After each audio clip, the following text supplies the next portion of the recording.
የትምህርታችን ርዕስ አድርገን የምንወስደው ቅዱስ ያሬድ በጾመ ድጓው የጻፈውን ያስቀመጠውን ነው። አንቀጸ መድኃኒት ቅድስት ቤተ ክርስቲያን። እስቲ በሉት። ይከብዳል? ቀላል ነው አይደል? ምን ይላል? አንቀጸ መድኃኒት ቅድስት ቤተ ክርስቲያን። ሙሉውን በጾመ ድጓ ላይ ተጽፎ እናገኘዋለን። አንቀጸ መድኃኒት ቅድስት ቤተ ክርስቲያን እምነ ይእቲ ንበላ በሃ ወይእቲ ትኩነነ መለላ። ቅድስት ቤተ ክርስቲያን የመድኃኒት ደጅ ናት። የመድኃኒት ምንድን ናት? ደጅ ናት። የመድኃኒት በር ናት። እናታችን ናት። እምነ ይእቲ ምናችን ናት? እናታችን ናት። መሪ ትሆነን ዘንድ ሰላም እንበላት ማለት ነው። የቅዱስ ያሬድ በረከቱ ይደርብን ማለት ነው። እና ይህንን ኃይለ ቃል ያነሳንበት ምክንያት ይህ ወቅት ይህ ሰሞን የዐቢይ ጾም 3ኛ ሳምንት ስያሜው ራሱ ቅዱስ ያሬድ የሰየመው ምን ብሎት ነው? ምን ይባላል? ምኩራብ ይባላል። እና ጌታችን በቤተ መቅደስ እንዳስተማረን ይለውጡ ይሸጡ የነበሩትን ይነግዱ የነበሩትን ወንበዴዎችን እንዳስወጣቸው የሚለውጡትን የሚሸጡትን ነገር እንዳስወጣባቸውና ቤቴ እግዚአብሔር ቤት የአባቴ ቤት የወንበዴ ዋሻ አደረጋችኋት ብሎ እንደተቆጣቸው እንደገሰጻቸው በቤተ መቅደስ ተገኝቶ እንዳስተማራቸው እንደመከራቸው እንደገሰጻቸው የምናስብበት ሳምንት ነው። ስንተኛ ሳምንት ነው? 3ኛ ሳምንት ነው። እና ከዚህ የተነሳ ነው አንቀጸ መድኃኒት ቅድስት ቤተ ክርስቲያን የሚለውን ርዕስ አድርገን ወሰድነው። ወንጌሉን ሁላችሁም በቅዳሴ ጸሎት ተገኝተን እንደሰማችሁት ይህ የምኩራብ ሳምንቱ ከወንጌላት ላይ በየትኛው ላይ ተጽፎ እናገኛለን? ሁሉ ሰው ቅዳሴ አልነበረም ማለት ነው። ዮሐንስ ወንጌል ምዕራፍ ስንት? ምዕራፍ 2 ላይ እንዲህ ይላል ኃይለ ቃሉ፣ እናነበዋለን ሁላችን። ከዚህ በኋላ እርሱና እናቱ ወንድሞቹና ደቀ መዛሙርቱም ወደ ቅፍርናሆም ወረዱ። በዚያም ብዙ ያይደለ ጥቂት ቀን ተቀመጡ። የአይሁድም የፋሲካቸው በዓል ቀርቦ ነበር። ጌታችን ኢየሱስም ወደ ኢየሩሳሌም ወጣ። በቤተ መቅደስም በሬዎችንና በጎችን ርግቦችን የሚሸጡትን ገንዘብ ለዋጮችንም ተቀምጠው አገኘ። የገመድ ጅራፍ አበጀ። በጎችንና በሬዎችን ሁሉንም ከቤተ መቅደስ አስወጣ። የለዋጮችንም ገንዘብ በተነ፣ ገበታቸውንም ገለበጠ። ርግብ ሻጮችንም ይህን ከዚህ አውጡ፣ የአባቴን ቤት የንግድ ቤት አታድርጉ አላቸው። ደቀ መዛሙርቱም የቤት ቅናት በላኝ የሚል ቃል ተጽፎ እንዳለ አሰቡ ይላል። ስለ ቃሉ የእግዚአብሔር አምላካችን ስም የተባረከ የተመሰገነ ይሁን። እግዚአብሔር አምላካችን በመካከላችን ተገኝቶ ምስጢሩን ገልጾ የላከውን አቅርቦ የረቀቀውን ገልጾ እንዲያስተምረን የእርሱ ቅዱስ ፈቃድ ይሁን እና ይህንን በዚህ መጽሐፍ ቅዱስ ክፍል ላይ የምናገኘው ጌታችን አምላካችን ኢየሱስ ክርስቶስ ወደ አይሁድ ቤተ መቅደስ እንደሄደና በዛም ይለውጡ የነበሩትን ይነግዱ የነበሩትን እንደተቆጣቸው የሚያሳይ ነው። ምኩራብ ተብሎ ተሰይሟል። ይህ ሳምንት ምኩራብ ማለት ምን ማለት ነው? ኮረበ፣ ሰራ፣ አነጸ ከሚለው ግስ የተገኘ ነው። ትርጉሙ መስገጃ፣ መማፀኛ፣ ቤተ ጸሎት ወይም ደግሞ የአምልኮ አዳራሽ እንደማለት ነው።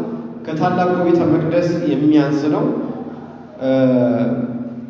ኮረብታ ተራራ የሚያህል ታላቅ እንደ ሕንፃ ማለት ነው። ጌታ በምኩራብ እንዳስተማረ በመጽሐፍ ቅዱስ በብዙ ቦታ ተጽፎ እናገኛለን። እስራኤላውያንም ከባቢሎን ከተማረኩ በኋላ በነበሩበት ሀገር ባዕድ ጣዖት አምላኪ ነበሩ እና የቅኝ ገዟቸው የነበሩት የማረኳቸው ማለት ነው ባቢሎናውያን። ከዛ የተነሳ በአቅራቢያቸው ምኩራብን እየሰሩ ከእግዚአብሔር ከአምላካቸው ይገናኙ እንደነበረ፣ ጸሎትን ያደርጉ እንደነበረ፣ የኦሪቱ መጽሐፍትን እያነሱ ያነቡ ያጠኑ እንደነበረ ሁላችን እናውቃለን። እና ምኩራብ ማለት ምን ማለት ነው? የጸሎት ቤት እንደማለት ነው። በእነሱ ዘንድ 10 ወይም ደግሞ ከዛም በላይ የሆኑ አባወራዎች ካሉ ምኩራብ ሰርተው እንዲያንጹ ስርዓት አላቸው። እና ጌታችን አምላካችን ኢየሱስ ክርስቶስ ልክ ቅዱስ ያሬድ እንደነገረ በጾመ ድጓው እንዲህ ይላል። ቦአ ኢየሱስ ምኵራበ አይሁድ ወመሐረ ቃለ ሃይማኖት። ጌታችን ኢየሱስ ክርስቶስም ወደ አይሁድ ምኵራብ ገባ። ወደ አይሁድ ወደ ምናቸው ገባ? ወደ ምኵራባቸው ገባ። የሃይማኖት ቃልን አስተማረ እያለ መሐረ ቃለ ሃይማኖት ምን ብሎ አስተማራቸው ቢባል ምጽዋት አበድር መስዋዕት ከመስዋዕት ይልቅ ምሕረትን እወዳለሁ። ኢትግብሩ ቤተ አቡየ ቤተ ምስያጥ ቤተ የሰብ ቤተ ጸሎት ይሰመይ። የአባቴን ቤት የንግድ ቦታ አታድርጉት፣ ቤቴስ የምን ቤት? የጸሎት ቤት ይባላል እያለ ይህንን ማስተማሩን የምናወሳበት የምናስብበት ሳምንት ነው። ጌታችን አምላካችን ኢየሱስ ክርስቶስ አስቀድሞ ከዚህ ምዕራፍ ቀደም ባለው ከተጠመቀ በኋላ የመጀመሪያውን ተአምር ያደረገው ነው። በቃና ዘገሊላ በምትባል በዚያ በሰርግ ላይ ከቅድስት እናቱና ከሐዋርያቱ ጋር ሆኖ ውሃውን ወዲያውን የለወጠበት የመጀመሪያውን ተአምር ያደረገበት ነው። ይህንንም አይተው ደቀ መዛሙርቱም ሌሎቹም በእርሱ እንዳመኑ ይናገራል። ይህንን ተአምር ካደረገ በኋላ ነው ወደ ቅፍርናሆም ወደምትባለው የሄደው። ይህች ቅፍርናሆም ማለት የናሆም መንደር ማለት ነው። ናሆም ነቢያት አንዱ ነው። በሱ እዛ ስለነበረ በስሙ ተሰይማለች። የባህር ዳርቻ ላይ የምትገኝ መንደር ናት። በጥብርያዶስ ድንበር ላይ ያለች ከተማ ናት። ብዙ ንግድ የሚፈጸምባት ቦታ ነው። ጌታችን አምላካችን ክርስቶስ በዚህ ቦታ ተገኝቶ ብዙ ታምራትን አድርጓል። በማርቆስ ወንጌል ምዕራፍ 2 ተጽፎ እንደምናገኘው ሽባን እንደተረተረ እንዳዳነ፣ እጁ የሰለለችን ሰው ርኩስ መንፈሶችን እንዳስወጣ ብዙ ታምራት እንዳደረገ ይነገራል። እና ጌታችን አምላካችን ክርስቶስ አይሁድን ከገሰጻቸው በኋላ ደቀ መዛሙርቱ አንድ ቃል ትዝ አላቸው። ቅዱስ ዳዊት የዘመረው መዝሙር የተነበየው ትንቢት። ያ መዝሙር ምንድነው? የተነበየው ትንቢት እስመ ቅርአተ ቤትከ በላኒ ትዕይርቶሙ ለእለ ይትዔየሉ ወርቀ ላዕሌየ ወገጻእክዋ በጾም ለነፍስየ። ምን ማለት ነው? የቤትህ ምን ቅናት በልቶኛልና ለእናት ልጆችም እንደ እንግዳ ሆንኩባቸዋልና የቤትህ ቅናት ምን ብሎኛል? በልቶኛልና የሚሰድቡም ስድብ በላይ ወድቋልና ብሎ ይህንን የዘመረውን መዝሙር ደቀ መዛሙርቱ ሐዋርያቱ አስተዋሉ እና ከሪባውና ጌታችን አምላካችን ክርስቶስን አይሁድ ብዙ ጥልፈት ስድብን ይሰድቡት ነበር አለ። ጋኔን አለበት ሲሉ፣ አብዷል ሲሉ፣ ሎቱ ስብሐት ለስም አጠራሩ ክብር ምስጋና ይግባውና ብዙ የተለያዩ ስድቦችን ሰድበውት ነበር። ብሉዕ ብእሲም እንደ ሰው ብቻ የሆነ አምላክነት የሌለው እና ይህንና የመሳሰሉትን ስድብ ሲናገሩ ነበር በጌታችን በአምላካችን በኢየሱስ ክርስቶስ ላይ እና ቅዱስ ዳዊት አስቀድሞ ይህንን ተናግሯል በትንቢቱ። ምንም እንኳ ቅዱስ ዳዊት ፀሐይን እንዲያመልክ ሲጠይቁትና ሲሰድቡት ይህን ስለዛ ነገር ቢናገረው ፍጻሜው ለማን ነው? ለጌታችን አምላካችን ክርስቶስ ነው። እስመ ቅንዓተ ቤትከ በላኒ እያለ የተናገረው ማለት ነው። እና ይህንን ቃል ደቀ መዛሙርቱ አስተዋሉት። ጌታችን አምላካችን ኢየሱስ ክርስቶስ ለምንድን ነው ቤቱን ያጸዳበት መቅደሱን ያጸዳበት ምክንያት ምንድን ነው የሚባል ስለ ሶስት ዋና ነገሮች ነው።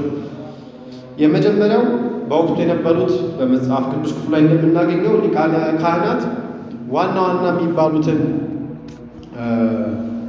ወርቅም ሌሎችንም ለመስዋዕት የሚቀርቡትን በጎችንም ዋና ዋና የሚባሉትን ለራሳቸው ወስዱና የከሳውን ለቤተ መቅደስ አድርገው ይሰጡ ነበር እና ከዚህ የተነሳ እጅግ ተቆጥቶ ቤቴን የንግድ ቤት አታደርጉት፣ ቤቴ የአባቴ ቤት ናት ብሎ ገስጿቸዋል። የምን ቤት? የማን ቤት? የማን ቤት? የአባቴ ቤት። አይሁድ ክርስቶስ ኢየሱስ የአባቴ ቤት ሲል አባቴ ሲል የባህሪ ልጅ እንደሆነ እርሱ ራሱ እግዚአብሔር እንደሆነ ያውቃሉ። ይህን ማለቱ እንደሆነ ይረዳሉ። ግን ችግሩ ምንድን ነው? ምን ያሉበትም አያምኑበትም። በዮሐንስ ወንጌል ምዕራፍ 5 ላይ ይገድሉ ዘንድ ይፈልጉ ነበር ይልና ሰንበትን ስለሻረ ብቻ አይደለም፣ ይልቁንም እግዚአብሔርን አባቴ ነው ብሎ ራሱን ከእግዚአብሔር ጋር አስተካክሎ ይናገር ነበርና። ስለዚህ ምክንያት አይሁድ ምን ይሉት ይፈልጉ ነበር? ጌታችንን ይገድሉ ዘንድ ይፈልጉ ነበር። ስለዚህ እግዚአብሔር አባቴ ነው ሲል አይሁድ እኔ ራሴ ምንድን ነኝ? አምላክ ነኝ፣ የሁሉ ገዥ፣ የሁሉ የፍጥረታት ጌታ ነኝ ማለቱ እንደሆነ ምን ብሏቸዋል? አውቋል። ግን በዚህ ምን አላሉ? አላመኑበትም። ስለዚህ የተነሳ ነው ብዙ መከራ እና ስቃይ ያደረሱበት በመስቀል እንዲሰቀል ያደረጉት እንዲገሉት የሆነበት ምክንያት ማለት ነው። እና የአባቴ ቤት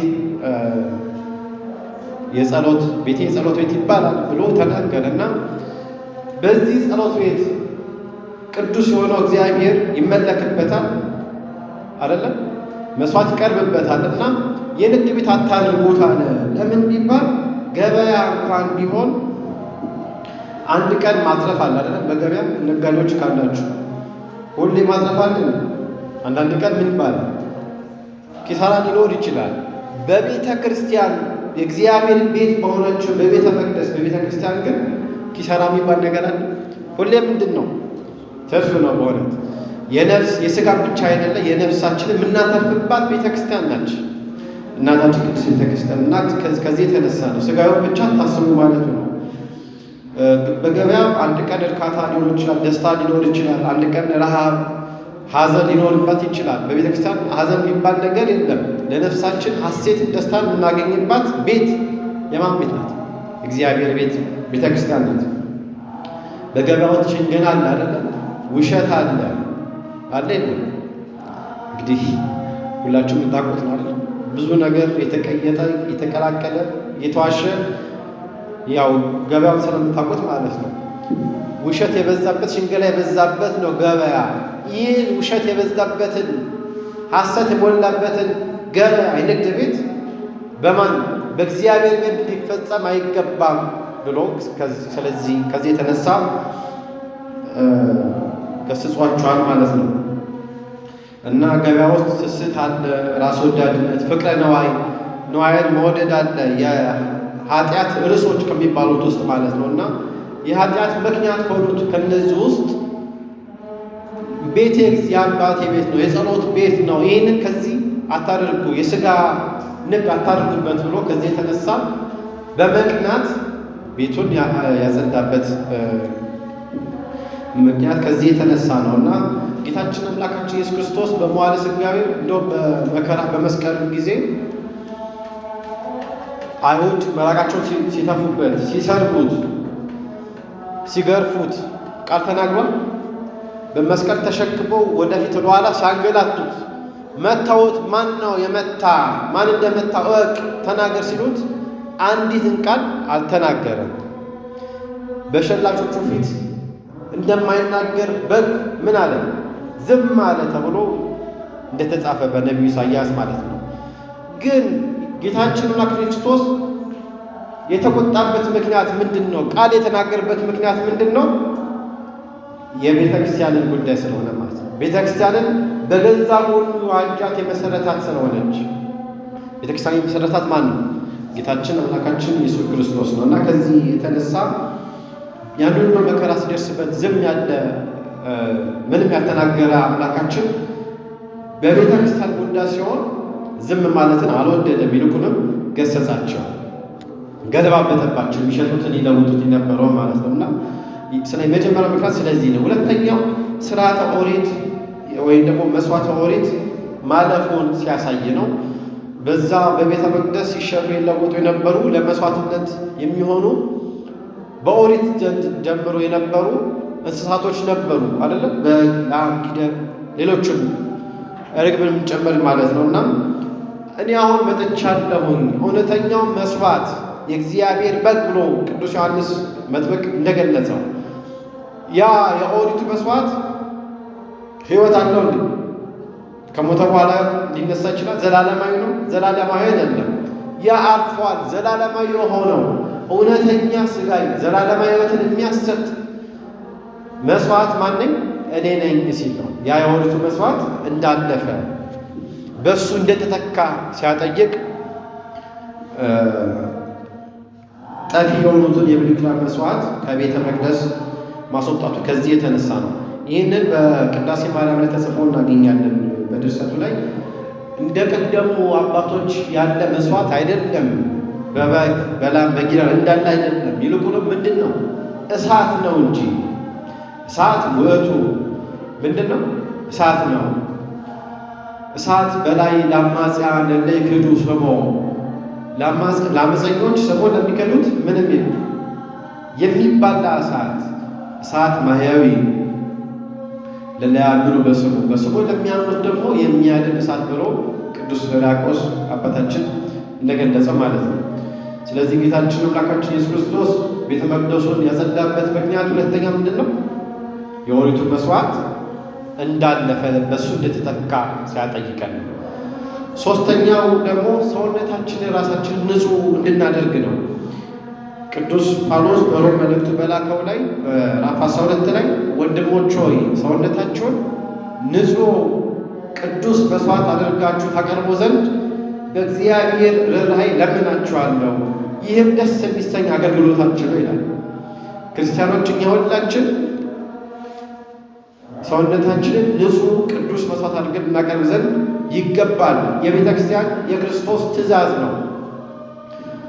ከነ ኃጢአታችን ከነ በደላችን ከነ ርኩሰታችን ልንቆይ አይገባምና ወድቀን ከሆነ በንስሐ እንድንመለስ ይገባልና ነውና ከዚህ የተነሳ እንስሳዊ ጠባይ ያላችሁ ፍቅረ ነዋይ ያለባችሁ ከሆነ ራሳችሁ በንስሐ ምን በሉ ተነሱ ማለቱ ነው እና ሥጋዊ ነገርን አታስቡ ሲል ሰውነታችን ንጹሕ በእግዚአብሔር ቤት ስንኖር ቅዱስ መስዋዕት አድርገን ብናቀርብ ሲያጠይቀን ጌታችን አምላክ ክርስቶስ በቤተ መቅደሱን ስለዚህ ሶስት ነገሮች አዝዟል።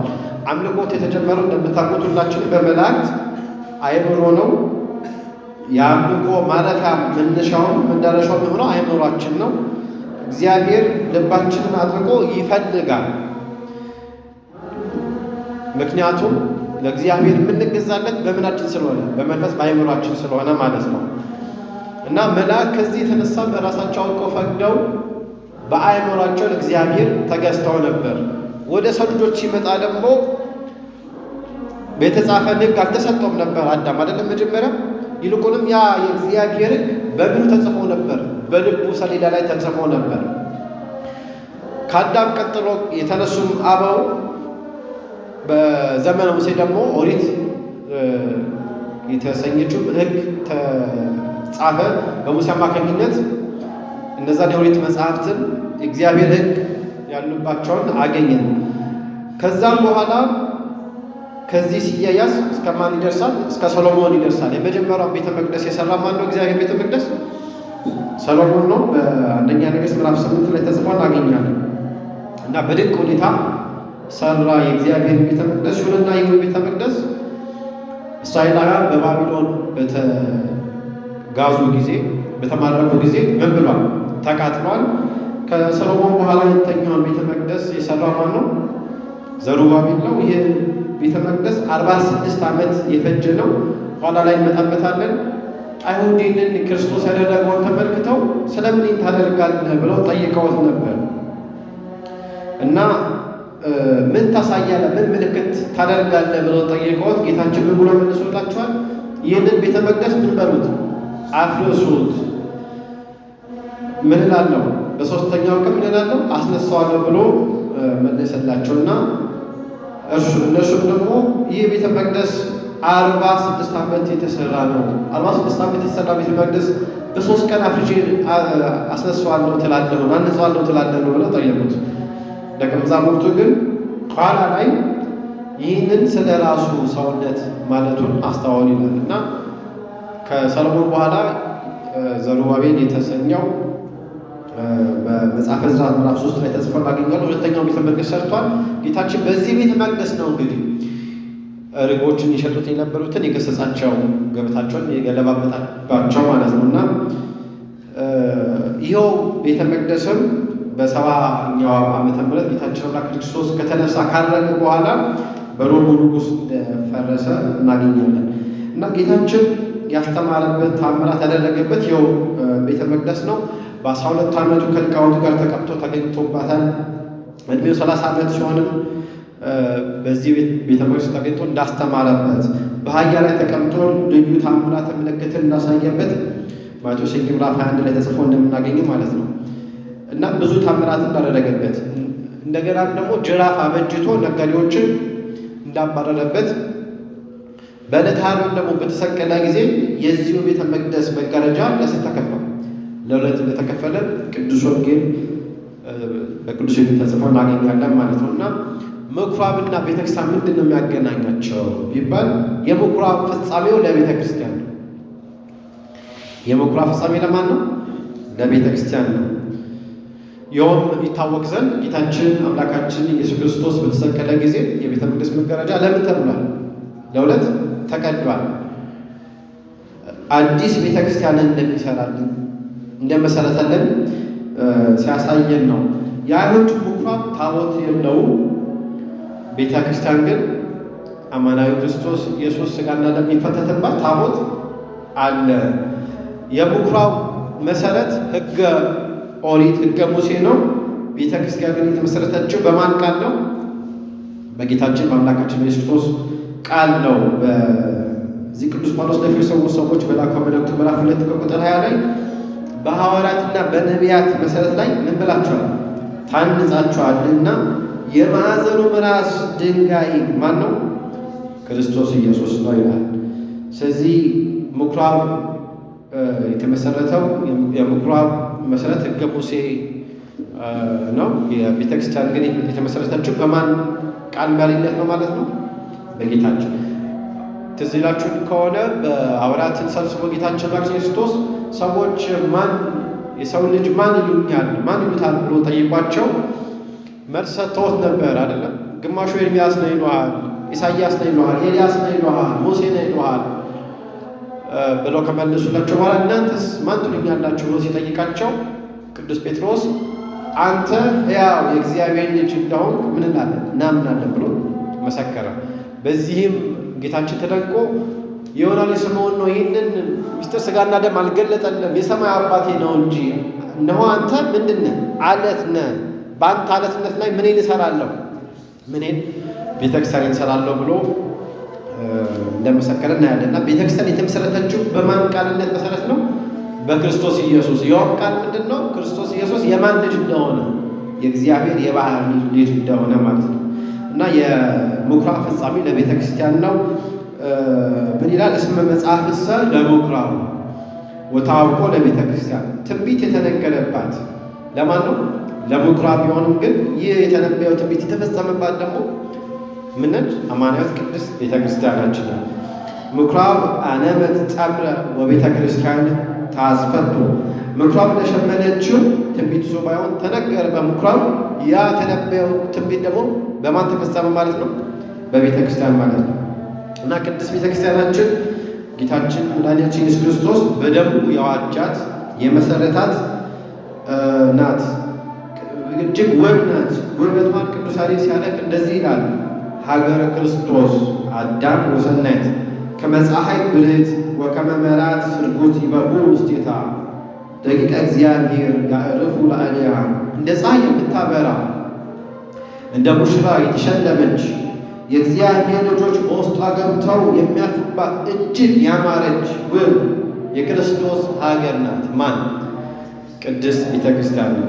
እና በማይናወጽ አለት ላይ የመሰረታት በከበረ ደሙ ያተማት ናት ቅድስት ቤተ ክርስቲያን። ማርያም ማለት ዘሰሎሞን ምዕራፍ 6 ላይም ደግሞ ይህንን ኃይለ ቃል ለእመቤታችን ተረጉሟለን። ይህች እንደ ማለዳ ብርሃን የምትጎበኝ እንደ ጨረቃ የተዋበች እንደ ፀሐይም የጠራች ዓላማ ይዛ እንደተሰለፈ ሰራዊት የምታስፈራ ማን ናት ይላል። ለእመቤታችን የሚነገራል። ለምንም ይነገራል? ለቤተ ክርስቲያን እንደ ማለዳ ብርሃን የምትጎበኝ የምታበራ የምታስፈራ ይህች ማናት ብሎ እንደተናገረ ማለት ነው። እና ይህች ማናት? ቅድስት ቤተክርስቲያናችን ናት። ጌታችን በአምላካችን በኢየሱስ ክርስቶስ ክቡር ደም የተመሰረተች የታተመች። በብሉይ ኪዳን ቤተክርስቲያን ብዙ ምሳሌዎች አሏት። እንደምናውቀው ሁላችንም በብዙ ምሳሌ ተመስላ እናነባለን። የመጀመሪያው ከተመሰሉባቸው ምሳሌዎች ጥቂቱን ለመጥቀስ ያህል በኖህ መርከብ ትመሰላለች እመቤታችን። ቤተክርስቲያን ቅድስት ቤተክርስቲያን እመቤታችን በኖህ መርከብ ትመሰላለች። በእርግጥ አሁን አጀንዳችን የምንነጋገርበት ርዕስ ቤተ መቅደስ ቤተክርስቲያን ስለሆነ ማለት ነው። ቤተክርስቲያን በምን ትመሰላለች? በምን? በኖህ መርከብ። ኦሪት ዘፍጥረት ምዕራፍ 7 ከቁጥር 1 ላይ ተጽፎ እንደምናገኘው በምድር ላይ ኃጢአት በበዛ ሰዓት እግዚአብሔር አምላክ ኖህን ትእዛዝን ሰጠው አይደለም? አዘዘው። ምን እንዲያዘጋጅ? መርከብን እንዲሰራ። ጻድቅ እሱና እሱ ቤተሰቦቹ ብቻ ነበሩ። ከሱ ውጭ ያሉት በሙሉ በዝሙት በኃጢአት በርኩሰት የወደቁ ነበሩና እግዚአብሔር ሊያጠፋቸው ወዶ ኖህን ምን እንሰራ ነው? መርከብን ሰራ ብሎ አዘዘው። መርከቡን ሰራ። ከእንስሳት ወንድ ሴት አድርገህ ወደዚች ወደ መርከቡ ታስገባለህ ብሎ ትእዛዝን ሰጠው። ከእያንዳንዱ ከእንስሳት ወንድ ሴት አድርጎ አስገባ። ዘጋው የመርከቢቱን በር። እግዚአብሔርም ከሰማይን ከምድርም ምንን አዘነበ? የጥፋት ውሃን ማያይን የጥፋት ውሃንን አዘነበ። በዚህ ምክንያት ይህም የጥፋት ውሃ 40 ቀንና ሌሊት ቆየ። ከኖህ መርከብ ውጭ የነበሩት እንስሳት ሰዎችም ጭምር በዚያ በጥፋት ውሃ ምን አሉ ማለት ነው? አለቁ፣ ጠፉ ማለት ነው። ኋላ ላይም እግዚአብሔር አምላክ ወደ ኖህ ተመልክቶ የውሃውን መጉደል አይቶ ከኖህ መርከብ እንደወጡ እንደዳኑ ተጽፎ እናነባለን። ኦሪት ዘፍጥረት ምዕራፍ 7 ላይ ነው ይህን ኃይለ ቃል የምናገኘው። እና ቤተክርስቲያን የዚህች የኖህ መርከብ ምሳሌ ናት። ለምን ቢባል አንደኛው ይህች የኖህ መርከብ 3 ክፍል ነበራት። ስንት ክፍል ነበራት? 3 ክፍል ነበራት። ቤተክርስቲያናችን ቅድስት ቤተክርስቲያንም ስንት ክፍሎች አሏት? ምን ምን ይባላሉ? ቅድስት፣ መቅደስ እና ቅኔ ማለት እንደምታውቁት። የኖህ መርከብ በውስጧ የነበሩት ነፍሳት ሁሉ ከጥፋት ውሃ ምን ብሏል? አምልጠዋል፣ ድነዋል። ቅድስት ቤተክርስቲያናችንም በእርሷ ልጅነት አምነው ተጠምቀው ሥጋው ደሙን የተቀበሉ ምዕመኖቿ ክርስቲያኖቿ እኛ ሁላችን ምን እናለን ማለት ነው? ከጥፋት ምን እናለን? ምን እናለን? መስቀሉ እንጂ ከጥፋት እንድናለን። ከዚህ የተነሳ ነው። እና ያ የጥፋት ውሃው በዓለም ይመሰላል። መርከቧ ደግሞ ማነች? ቅድስት ቤተክርስቲያን ነች። እና ከዚህ ጥፋት ካለበት ከዓለም የምንድንባት፣ የምንታርፍባት፣ የምንጠለልባት አማናዊት ቤተክርስቲያን ቅድስት ቤተክርስቲያናችን ናት። ከዚህ የተነሳ በኖህ መርከብ ትመሰላለች። ኖህ መርከብን እንዲሰራ ያዘዘው ማን ነው? ማን ነው? እግዚአብሔር ነው። እንደዚሁም ደግሞ ቤተክርስቲያንን የመሰረታት ማን ነው? እሱ ራሱ ክርስቶስ ጌታችን አምላካችን ኢየሱስ ክርስቶስ እግዚአብሔር ነው። ኖህ ወደ መርከቡ ይገቡ ዘንድ ጥሪ ያስተላለፈው ለሁሉም ነው አይደለም? ወደ መርከቡ ግቡ እያለ ግን አላመኑበትም። እንደውም ተሳለቁበት አይደለም? ቤተክርስቲያናችንም ንስሐ ግቡ፣ የክርስቶስን ሥጋና ደም ተቀበሉ፣ የዘላለም ሕይወትን ያሰጣችኋል ብላ የምትናገረው የምታወጀው የምትሰብከው ለማን ነው? ለሁሉም ነው። ይህን ድምጿን አምኖ ሰምቶ የተቀበለ ሥጋው ደሙን የተቀበለ ንስሐ ገባ ከዘላለማዊ ቅጣት ምን ይላል? ይተርፋል፣ ይድናል ማለት ነው። እና ቤተክርስቲያንም ጥሪዋን የምታስተላልፈው ሁሉም ሰው እንዲድን ነው። ነገር ግን ጥሪዋን ተቀብሎ አምኖ የተቀበለና ያመነበት ምን ይላል? ይድናል ነው። የኖህ መርከብ ፈቃደኛ ሆኖ ለመጣ ሁሉ ለእንስሳትም ጭምር አትርፋለች፣ በቅታለች። ቤተክርስቲያንም አምነው የመጡትን ሁሉ ለድነት የምታበቃ ናት። የኖህ መርከብ የጥፋት ውሃ እስኪጎድል በውስጥ የነበሩትን ሁሉ ጠብቃ አቆይታ የጥፋት ውሃ ከጠፋ በኋላ ወደ መልካም ምድር አድርሳቸዋለች አይደለም? ያ የጥፋት ውሃ ከጠፋ በኋላ ወደ መልካም ምድር አድርሳቸዋለች። ቤተክርስቲያናችንም በዚህች ቅድስት ክብርት በምትሆን ቤተክርስቲያን ውስጥ ሆነን ወዴት እንደርሳለን? ወደ ገነት መንግሥተ ሰማያትን እንደርሳለን። መዳረሻችን የት ነውና የዘላለማዊ ሕይወት ያለበት ገነት መንግሥተ ሰማያትን ነው። የጥፋት ውሃ እየሞላ ሲሄድ የኖኅ መርከብ ከምድር ከፍ ከፍ ያለች ነበር ይላል ኦሪት ዘፍጥረት ምዕራፍ 7 ላይ። ውሃው እየሞላ ሲሄድ ከውሃ ሙላት የተነሳ ውሃው ተራሮችን እና ዛፎችን ሁሉ ሸፍኖ ነበርና ከዚህ ከውሃ ሙላት የተነሳ መርከቢቷ ምን ብላ ነበረ? ከፍ ብላ ነበር። ቅድስት ቤተክርስቲያናችንም በብዙ መከራ ውስጥ እንኳን ብታልፍ ከፍ ብላ የምትኖር የሲኦል ደጆች እንኳን የማይችሏት ብርቱ የሆነች እናታችን ቅድስት ቤተክርስቲያን ናት እና ከዚህ የተነሳ ቤተክርስቲያንን በኖኅ መርከብ እንመስላታለን። የሚገርመው በኖኅ መርከብ ውስጥ የተለያዩ እንስሳት፣ የተለያየ ጠባይ ያለባቸው እንስሳት ነበሩ። እንደ እባብ ተናዳፊ፣ ተንኮለኛ፣ እንደ ርግብ ደግሞ ያለ የዋህ ነበሩባት። በዚህች ቤተክርስቲያናችንም ውስጥ ክፉ የሆነ ተንኮል፣ ትዕቢት ያለበትም ሰው ሊኖር ይችላል። መልካም፣ ደገኛም፣ የዋህ ሰውም ደግሞ ሊኖርባት ይችላል። ሁሉን ግን አንድ አድርጋ የምትይዝ ማነች? ቤተክርስቲያን ናት። ከዚህ የተነሳ የቤተክርስቲያን በማን ትመሰላለች ማለት ነው? በኖኅ። ሁለተኛው ቤተክርስቲያን ከምትመሰልባቸው ምሳሌዎች ውስጥ የአብርሃም ድንኳን ናት። በአብርሃም ድንኳን ትመሰላለች። በኦሪት ዘፍጥረት ምዕራፍ 18 ቁጥር 1 ላይ አባታችን አብርሃም በድንኳኑ ተቀምጦ ሳለ እግዚአብሔር በመምሪያ የአድባር ዛፍ እንደተገለጠለት 3 ሰዎች በፊቱ ቆመው እንዳየ ባያቸውም ጊዜ ሊቀበላቸው እንደወጣ ከድንኳኑ ደጃፍ እንደተነሳና ወደ ምድር እንደሰገደ በፊትስ ሞገስ አግኝቼ እንደሆን ባሪያህን አትለፈኝ ብሎ እንደለመንና እነዚያም 3 ሰዎች ወደ ቤቱ እንደገቡ ተጽፎ እናገኛለን ኦሪት ዘፍጥረት ምዕራፍ 18 ላይ እና በዚህ በአብርሃም ቤት ቅድስት ሥላሴ እንደተገኙ እንደጎበኙት እናምናለን። ከዚህ የተነሳ አብርሃምን ሥላሴን በእንግድነት በቤቱ ድንኳን እንደተገኙ ሥላሴ እንዳስተናገደ በቤተ ክርስቲያናችንም አብ፣ ወልድ፣ መንፈስ ቅዱስ ቅድስት ሥላሴ ምን ይላሉ ማለት ነው? ዕለት ዕለት ይገኛል። በአብርሃም ድንኳን ውስጥ አብርሃም ምስጢረ ሥላሴን ተምሯል አይደለም? አንድነታቸውን አንዴ ይሰግድላቸዋል ይላል። አንዱ ነው ደግሞ አንድነታቸውን ደግሞ ይገልጻል። በዛች በአብርሃም ድንኳን ውስጥ የአብ የወልድ መንፈስ ቅዱስ አንድነትና ሶስትነት ወይም ደግሞ ምስጢረ ሥላሴ እንደተገለጸ በቅድስት ቤተክርስቲያን ውስጥ ምስጢረ ሥላሴ እንማራለን። ባወቀ በተረዳ ነገር እናውቃለን እና ማለት ነው እና በአብርሃም ድንኳን ውስጥ ምስጢረ ሥላሴ እንደተማረ እንደተገለጸ በቤተክርስቲያናችን ውስጥ ምስጢረ ሥላሴ ይነገራልና ነው። በአብርሃም ድንኳን ውስጥ ድሃ ሀብታም ሳይባል፣ ነጭ ጥቁር ሳይባል፣ ሁሉንም ኃጥእ ጻድቅ ሳይባል ሁሉም ይስተናገድ ነበር። በቤተክርስቲያናችንም የሁሉም እናት ናትና በዘር በቋንቋ ሳትለይ ሁሉንም አንድ አድርጋ በእኩል ዓይን አይታ አምኖባት ለመጡባት ሁሉ ድነትን የምታሰጥ ቤት ናት ቅድስት ቤተ ክርስቲያን። በአብርሃም ድንኳን ውስጥ ምግበ ሥጋ ይመገቡባት ነበር የአብርሃም እንግዶች ማለት ነው እና በቤተ ክርስቲያናችን ውስጥ ደግሞ አማናዊ የሆነው የክርስቶስ ሥጋና ደም ምን ይበልበታል? ይቆረስበታል። እንበላለን፣ እንጠጣለን፣ ዘላለም ሕይወት እናገኝበታለን ማለት ነው። ከዚህ የተነሳ ቅድስት ቤተ ክርስቲያን በአብርሃም ድንኳን ትመስላለች። አብርሃም የካህናት ምሳሌ ነው። መስዋዕትን ለእግዚአብሔር ሲሰዋ የነበረ ነውና እንግዶቹ ደግሞ እኛ ሁላችን የምዕመናን ክርስቲያኖች ምሳሌ ነው።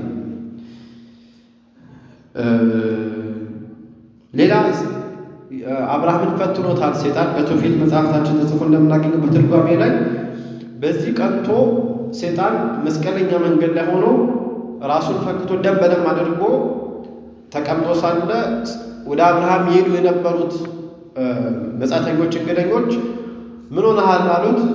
አብርሃም ወዴት ትሄዳላችሁ አላቸው። ወደ አብርሃም እንሄዳለን አሉት። አብርሃም እኮ እንደ ቀድሞ መልካም ደግ ሰው አይደለም፣ ወደ እሱ ቢሄድ ይሆን እኔን በድንጋይ ፈክቶ ደም በደም አድርጎኝ ተቀምጫለሁ አሉ። በዚህ ሰዓት ሁሉም ከአብርሃም ቤት ከመሄድ ተከለከሉ ማለት ነው። ይህን ጊዜ ነው ሥላሴ በአብርሃም ቤት ምን አሉት? ተገኝተው ቤቱን የባረኩለት ማለት ነው። በአብርሃም ድንኳን በተመሰለችው ቤተክርስቲያንም ወደ ቤተክርስቲያን ሄደን እንዳናስቀድስ ሥጋው ደሙን እንዳንቀበል እንዳንዘምን እንዳናገለግል የማን ፈተና ይመጣብናል? የሴጣን ፈተና ይመጣብናል። ባዛች በአብርሃም ድንኳን ውስጥ እንግዶችን አጥቶ ሳለ ሥላሴ በቤቱ ተገኝተው ነበርና ሁሉም ሰው እንኳን ቢቀር በዚህች ቤተክርስቲያን ውስጥ የማን ረድኤት አይጓደልም? የእግዚአብሔር ጸጋ ረድኤት አይጓደልም። እና ከዚህ የተነሳ ቤተክርስቲያናችን በአብርሃም ድንኳን ትመሰላለች። የሰማችሁ ነው? ደከማችሁ? እሺ፣ የመጀመሪያ በምን መሰላት ቤተክርስቲያን? ሁለተኛስ በአብርሃም። ሶስተኛ ቤተክርስቲያናችን በሞሪያም ተራራ ትመሰላለች። በሞሪያም ተራራ ትመሰላለች። በኦሪት ዘፍጥረት ምዕራፍ 22 ከቁጥር 12 ጀምሮ ታሪኩን እናገኛለን። እንደምታውቁት አብርሃም በስተርጅና የወለደውን ልጁን ይሰዋ ዘንድ እግዚአብሔር አዘዘው። እምቢ አላለም። እንዴት በስተርጅና ሰጥተኝ ሰዋ አላለም? ፍጹም ታዛዥ ትሑት ነበርና አብርሃም በስተርጅና የወለደውን ልጁን ይስሐቅን ይሰዋ ዘንድ ወደዚህ ተራራ ወጣ።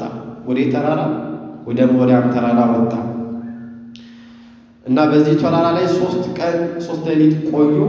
በአብርሃም ሕሊና ውስጥ ገና ልጁን ይሰዋ ዘንድ ወደ መንገድ ሲጀምሩ ይስሐቅ ምን ብሎታል? ሰውቶታል።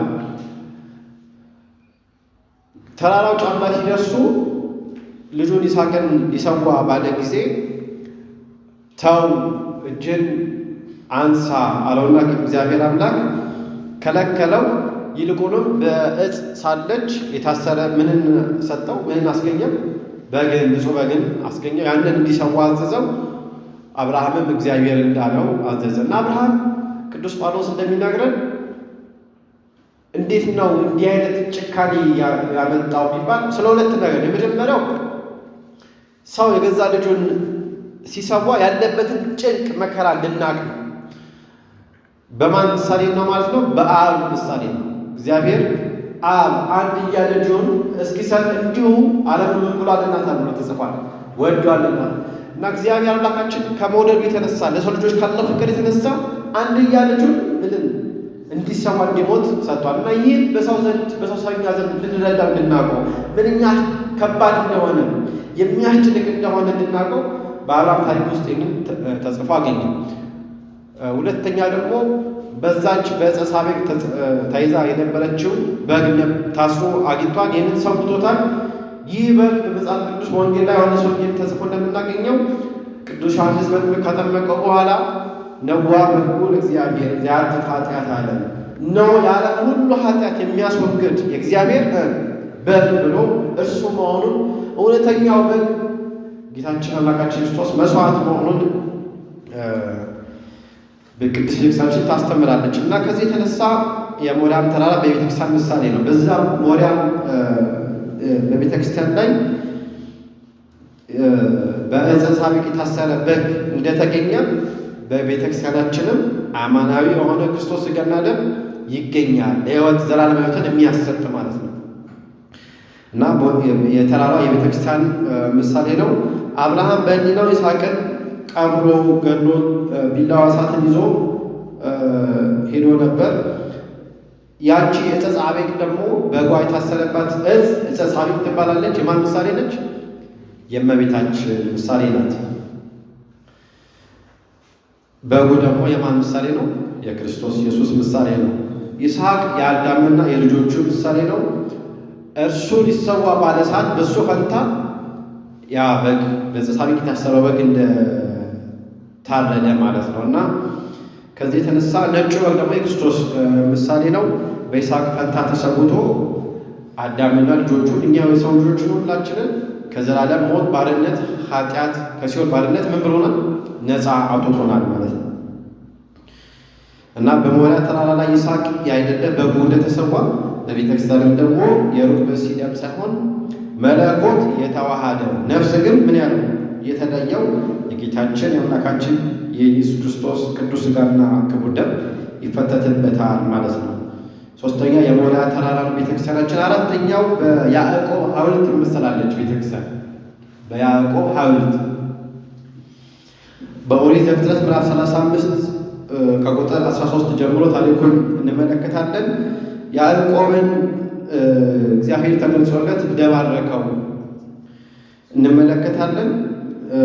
ለአብርሃምና ለይስሐቅ የሰጠኋትን ምድር ለአንተ እሰጣለሁ፣ ከአንተም በኋላ ለዘርህ ምድሪቱን እሰጣለሁ። እግዚአብሔርም ከእርሱ ጋር ከተነጋገረበት ስፍራ ወደ ላይ ወጣ ይልና ያዕቆብም እግዚአብሔር ከእርሱ ጋር በተነጋገረበት ቦታ የድንጋይ ሐውልትን ተከለ። የምን ሐውልትን? የድንጋይ ሐውልትን ተከለ። የመጠጥ መስዋዕትንም በእርሱ ላይ አፈሰሰ፣ ዘይትንም አፈሰሰበት።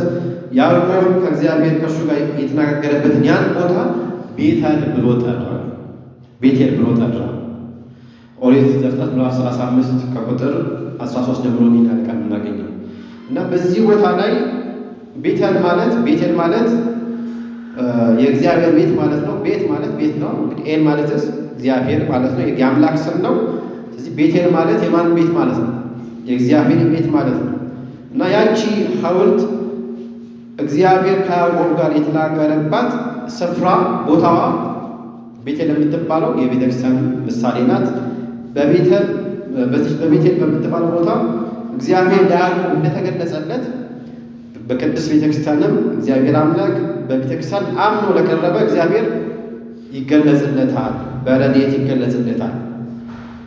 በዚች ስፍራ ቤቴል በምትባለው እግዚአብሔር ያዕቆብን ምን ብሎታል? ባርኮታል። በቤተክርስቲያንም በረከተ ሥጋ በረከተ ነፍስ እናገኛለን። እግዚአብሔር በረከት እንቀበላለን። በዚች ስፍራ ቤቴል በምትባለው እግዚአብሔር ያዕቆብን ስምን ለውጦታል። ያዕቆብ አትባልም፣ ይልቁንም ስም ማን ብሎታል? እስራኤል ብሎ ለውጦለታል ስሙን። በቤተክርስቲያናችንም በ40ና በ80 ቀን ስንጠመቅ ስማችን ተቀይሮ ክርስትና ስም የቤተክርስቲያን እናገኛለን፣ እንቀበላለን ማለት ነው። ይህ የሚያሳየው ከቅዱሳን ጋር ህብረት እንዳለ ከቅዱሳን ሰማዕታት ከእመቤታችን ከቅዱሳን መላእክት ጋር በ40ና በ80 ቀን ተጠምቀን የእግዚአብሔር ልጅነትን አግኝተን የማንን ህብረት እንቀላቀላለን ማለት ነው? የቅዱሳኑን ህብረት እንደምንቀላቀል የሚያሳይ ነው። ስማችን እንደሚቀየር ቤቴል በተባለው ቦታ ለአብርሃምና ለይስሐቅ የሰጧቸውን ምድር ለአንተ ምን እላለሁ ብሎታል? እሰጣለሁ ብሎ ቃል ገብቶለታል። በቤተክርስቲያንም ደግሞ ርስት መንግስተ ሰማያት ገነትን እንደምንወርስ ቃል አለን። መንግስተ ሰማያት እንደምንወርስ ደግሞ እናምናለን ማለት ነው። እና በዚች ስፍራ ያዕቆብ ከእግዚአብሔር ጋር እንደተነጋገረባት በቤተክርስቲያንም ተገኝተን ከማን ጋር እንነጋገራለን ማለት ነው? ከእግዚአብሔር ጋር እንነጋገራለን። ከእግዚአብሔር ጋር የምንነጋገረው እንዴት ነው? ቃሉን በመስማት አይደለም። ቃሉን ስንሰማ እግዚአብሔር ይናገረናል። ጸሎት ስንጸልይ ደግሞ ማን ይናገራል? እኛ እንናገራለን። ማን ይሰማል? እግዚአብሔር ይሰማል ማለት ነው። እና ከእግዚአብሔር ጋር የምንገናኝባት ቅድስት ክብርት ቦታ ቅድስት ቤተክርስቲያን ናት። እና ያዕቆብ የድንጋይ ሐውልትን መትከሉ በዛች ስፍራ ላይ ቤተክርስቲያን ስትመሰረት የተመሰረችበት ጽኑ አለት መሆኑን የሚያሳይ የሚገልጽ ነው። ቅድም እንዳነሳ ነው ያዕቆብ በዛች ሐውልት ላይ ደግሞ ምን አፍስሷል ይላል? ዘይትን አፍስሶ ነበረ። ዛሬም አዲስ ቤተክርስቲያን ሲታነጽ በንዑዳን ክቡራን ጳጳሳት ምን ይቀቡታል ማለት ነው? ዘይትን እንደሚቀባ የሚያሳይ ነው ማለት ነው። እና ከዚህ የተነሳ ቤተክርስቲያናችን በምን ትመስላለች ማለት ነው? በያዕቆብ ሐውልት ትመስላለች። ሌላኛው ቤተክርስቲያን በደብረ ሲናም ትመስላለች። በምን ትመስላለች አልኳችሁ? በደብረ ሲና ትመስላለች። ታሪኩን የምናገኘው በኦሪት ዘጸአት ምዕራፍ 34 ከቁጥር 1 ጀምሮ ነው። እግዚአብሔር ሙሴን እንዳዘዘው 40 ቀንና 40 ሌሊት ከእሱ ጋር ከእግዚአብሔር ጋር እንደተነጋገረ እግዚአብሔርም ደግሞ 10ሩን የቃል ኪዳን ሰሌዳ ጽላት እንደሰጠው እንመለከታለን። ሊቀ ነቢያት ሙሴ በደብረ ሲና 40 ቀንና 40 ሌሊት ከጾመ ከጸለየ በኋላ 10ቱን ቃላት የተጻፈበትን ጽላት ከማን ተቀብሏል? ከእግዚአብሔር ዘንድ ከእግዚአብሔር እጅ ተቀብሏል። በቤተክርስቲያን ደግሞ ክርስቲያኖች በጾም በጸሎት ተግተው ሰማያዊ ክብርን ቃል ኪዳንን ያገኛሉ እና ከዚህ የተነሳ ቅድስት ቤተክርስቲያን በደብረ ሲና ትመስላለች። በደብረ ሲና ተራራ ሙሴ ከእግዚአብሔር ጋር ቃል በቃል ተናግሯል። በዚህች ስፍራ በደብረ ሲና እግዚአብሔር ከማን ጋር? ከሙሴ ጋር ቃል በቃል ተነጋግሯል። በዚች በደብረ ሲና በምትመሰል ቅድስት ቤተክርስቲያን ቅዱሳን አባቶች ከእግዚአብሔር ጋር ምን ይላሉ? ይነጋገሩና ሙሴ ከደብረ ሲና ተራራ ሲወርድ ፊቱ እያበራ ነበረ። በቤተክርስቲያን የኖረ ሰው ከዚህ ዓለም ተለይቶ ሲሄድ በእግዚአብሔር ጸጋ በመላእክት ታጅቦ እያበራ ይኖራልና ከዚህ የተነሳ ቅድስት ቤተክርስቲያናችን በማን ትመሰላለች ማለት ነው? በደብረ ሲና ትመሰላለች። ሌላኛው በደብተራ ኦሪትም ትመሰላለች ቅድስት ቤተክርስቲያን። በኦሪት ዘጸአት ምዕራፍ 40 ቁጥር 1 ላይ እግዚአብሔር ሙሴን እንዳዘዘው እንመለከታለን። በፊተኛው ቀን የመገናኛውን ድንኳን ማደሪያ ትተክላለህ፣ በእርሱም ውስጥ የምስክሩን ታቦት ታኖራለህ፣ ታቦቱንም በመጋረጃ ትጋርዳለህ፣ ገበታው ላይ አግብተህ በእርሱ ላይ የሚሆን ዕቃ ታሰናዳለህ፣ መቅረዙንም አግብተህ ቀንዲሎቹን ትለኩሳለህ፣ ለዕጣን የሚሆኑ የወርቅ መሠዊያ በምስክሩ ታቦት ፊት ታኖራለህ ብሎ ደብተራ ኦሪትን እንዲተክል ማን አዞታል? እግዚአብሔር ማንን አዞታል? ሙሴን አዞታል። እና ይህች ደብተራ ኦሪት ፍጻሜዋ ለማን ማለት ነው? ለቤተክርስቲያን። በዛች ደብተራ ኦሪት መስዋዕት ይቀርብባት እንደነበረ ሁሉ በቅድስት ቤተክርስቲያናችንም አማናዊ የሆነ ክርስቶስ ሥጋና ደም መስዋዕት እንደሚቀርብባት ምሳሌ ነው። ሌላኛው ቤተክርስቲያናችን በደብረ ታቦር ትመሰላለች። ቅድም ያነሳናቸው ምሳሌዎች በሙሉ በብሉይ በኦሪት ተጽፎ የምናገኛቸው ነው። በአዲስ ኪዳን ደግሞ ቤተክርስቲያን በማን ትመሰላለች? በደብረ ታቦር ትመሰላለች። ማቴዎስ ምዕራፍ 17 ቁጥር 1 ጀምሮ ታሪኩን እንመለከታለን። ከ6 ቀንም በኋላ ኢየሱስ ጴጥሮስና ያዕቆብን ወንድሙንም ዮሐንስ ይዞ ወደ ረጅም ተራራ እንዳወጣ፣ በዛም ተራራ ሲደርሱ ማንና ማን ተገኝተው ነበረ? ኤልያስና ሙሴ ተገኝተው እንደነበረ፣ በዚያም ተራራ ላይ ደግሞ ብርሃን መለኮት እንደገለጸ ይናገራል። በዚህ ሰዓት እንደውም ጴጥሮስ ምን አለ? ስንትን እንስራ? 3 ዳስ እንስራ ለአንተ ለሙሴና ለኤልያስ ብሎ እንደተናገረ መለኮታዊ ብርሃናዊ መለኮቱን እንደገለጸላቸው የሚያሳይ ነው። ከ6 ቀን በኋላ የተባለው ልክ እመቤታችን ሊያበስር ቅዱስ ገብርኤል ሲላክ በሉቃስ ወንጌል ምዕራፍ 1 ተጽፎ እንደምናገኘው ከ6 ቀን በኋላ ነበር ይነበር። ከ6 ቀን በኋላ ይህ 6 ቀን የተባለው 5500 ዘመን ያ የጨለማው ዘመን የባርነት ዘመን ካበቃ ልክ ሊያበቃ ሲል በ6ኛው ቀን የተባለው የዛ ምሳሌ ነው። በደብረ ታቦር 3ቱን ደቀ መዛሙርት ብቻ ይዞ መውጣቱ ሚስጥረ ክህነት ለሁሉም የሚሰጥ እንዳልሆነ ይልቁንም እግዚአብሔር ለገለጸላቸው ለመረጣቸው ብቻ እንደሚሰጥ የሚያሳይ ነው። በደብረ ታቦር ክርስቶስ ብርሃነ መለኮቱን ገልጿል። በቤተክርስቲያንም ደግሞ የክርስቶስ ማደሪያው እንደሆነች እናምናለን። በደብረ ታቦር ኤልያስ ከብሔረ ሕያዋን አይደለም፣ ከብሔረ ሙታን ደግሞ ማንን? ሙሴን አምጥቶ ከሐዋርያቱ ጋር በአካለ ሥጋ ደግሞ ያሉት ጴጥሮስ፣ ዮሐንስና ያዕቆብን በዛች በደብረ ታቦር ተገኝተው ነበረ።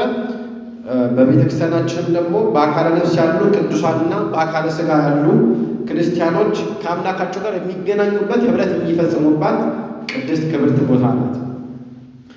በቤተክርስቲያን ቅዳሴ ላይ የሚላኩ ስንት ናቸው እንደምታውቁት? ካህናት 2 ቀሳውስትና 3 ዲያቆናት ናቸው አይደለም? በተለምዶ 2ቱ ካህናት የቀሳውስት የኤልያስና የሙሴ ምሳሌ ናቸው። 3ቱ ደግሞ የ3ቱ ዲያቆናት ምሳሌ ነው። ክርስቶስ ደግሞ ጌታችን የመስዋዕቱ ምሳሌ እንደሆነ እናውቃለን። እና ከዚህ የተነሳ ቤተክርስቲያን በደብረ ታቦር ትመሰላለች። እና ቤተክርስቲያን ክብርት ቅድስት ናት። የተከላት የመሰረታት ማን ነው? ጌታችን አምላካችን ኢየሱስ ክርስቶስ ነው። ዮሐንስ ወንጌል ምዕራፍ 2 ላይ ስናነብ ታስተውሉ ከሆነ ጌታችን አምላካችን ክርስቶስ በቤተ መቅደስ ሲኖሩ የነበሩትን የሚሸውቱትን የሚለውጡትን ሰዎቹን አይደለም ውጡ ያላቸው። ምኑን አውጡ ያላቸው? ይሸጡ የለውጡበትን የነበረውን እንስሶችን ሌሎችም የነግዱ የነበሩባትን ነው። እና በቤተ ክርስቲያናችን እግዚአብሔር አምላክ ኃጢአትን እንጂ ኃጢአተኛ ምን አይታለም እና አውጡ ማለቱ እርኩሰት ካለባችሁ፣ ተንኮል አለባችሁ፣ ኃጢአት ክፋት ካለባችሁ ይህንን ተንኮል፣ ኃጢአት፣ ክፋት፣ እርኩሰት ከሰውነታችሁ ምን በሉ አውጡ እንጂ ውጡ አይልም። እና ቤተክርስቲያን የዚህ የጌታችን አምላክ ክርስቶስን ቃል የምታምን የምትፈጽም ናት። ሰው ካልካደ በስተቀር ክዶ ከቤተክርስቲያን አስተምህሮ ውጭ ካልወጣ በስተቀር ትገባለች እንዴ? ሁሉን የምትሰበስብ ናት። እና ኃጢአታችን እርኩሰታችንን እንድንተው ቤተክርስቲያናችን ታዘናለች። ይሁንና አንድ ሰው በክደት ትምህርት ተይዞ ከሆነ እንዲወገዝ እንዲለይ ታደርጋለች አላ ቤተክርስቲያን። ለምን ይመስላችኋል? ለምሳሌ አንድ ሰው አንድ አካሉ በእግሩ ታሞ ሊቆረጥ የሚገባው ቢሆን እያዘነች ቤተክርስቲያናችን ያንን አካል ያንን ካደ ሰው ተለየዋለች፣ ታወግዘዋለች። ለምን ቢባል አንድ ሰው ለምሳሌ እግሩ ታሞ እግሩ መቆረጥ ቢኖርበት ወይ ሌላው ሰውነቱ እንዳይተላለፍ አይደለም ያ በሽታ ያመዝ ግዴታ ምን ይባላል? እግሩ ምን ይላል? ይቆረጣል። እና የሚቆረጥበት ምክንያት ቤተክርስቲያናችን የሁላችን እናት ናት። እኛ ልጆቿ ነን። ያ የታመመው በክደት በምንፍቅና የተመረዘው መርዝ ወደ ሌሎች ሰውነት ምን እንዳይለም ወደ እኛ ወደ ልጆቿ እንዳይተላለፍ ነው። እና ቤተክርስቲያን ሁሉን የምታውቅ የሁላችን እናት ናት። በአብራ ከመንፈስ ቅዱስ የእግዚአብሔር ልጅነትን የምናገኝባት የምንወለድባት ቦታ ናት። ከዚህ የተነሳ እግዚአብሔር አምላካችን ቤተ መቅደሱን እንዳጸዳ ይናገራል። አንቀጸ መድኃኒት ቅድስት ቤተ ክርስቲያን መነ ይእቲ ንበላ በሃ ወይ እቲ ትኮነነ መራ። ቅድስት ቤተ ክርስቲያን የመድኃኒት ምንድን ናት? ደጃፍ ናት፣ በር ናት፣ እናታችን ናት። ሰላም እንበላት። ወይ እቲ ትኮነነ መራ፣ መንገድ የምትመራን እንድትሆን ሰላም እንበላት ማለት ነው። የቅዱስ ያሬድ ከጾመ ድጓ ያነሳ ነው መሪ ቃል ይህን ይመስላል። የቃል የሰማነው በልቡ እንድንሰድድብን ያስተማረን የመከረን የአባቶቻችን አምላክ እግዚአብሔር ስሙ የተመሰገነ ይሁን። ወስብሐት ለእግዚአብሔር።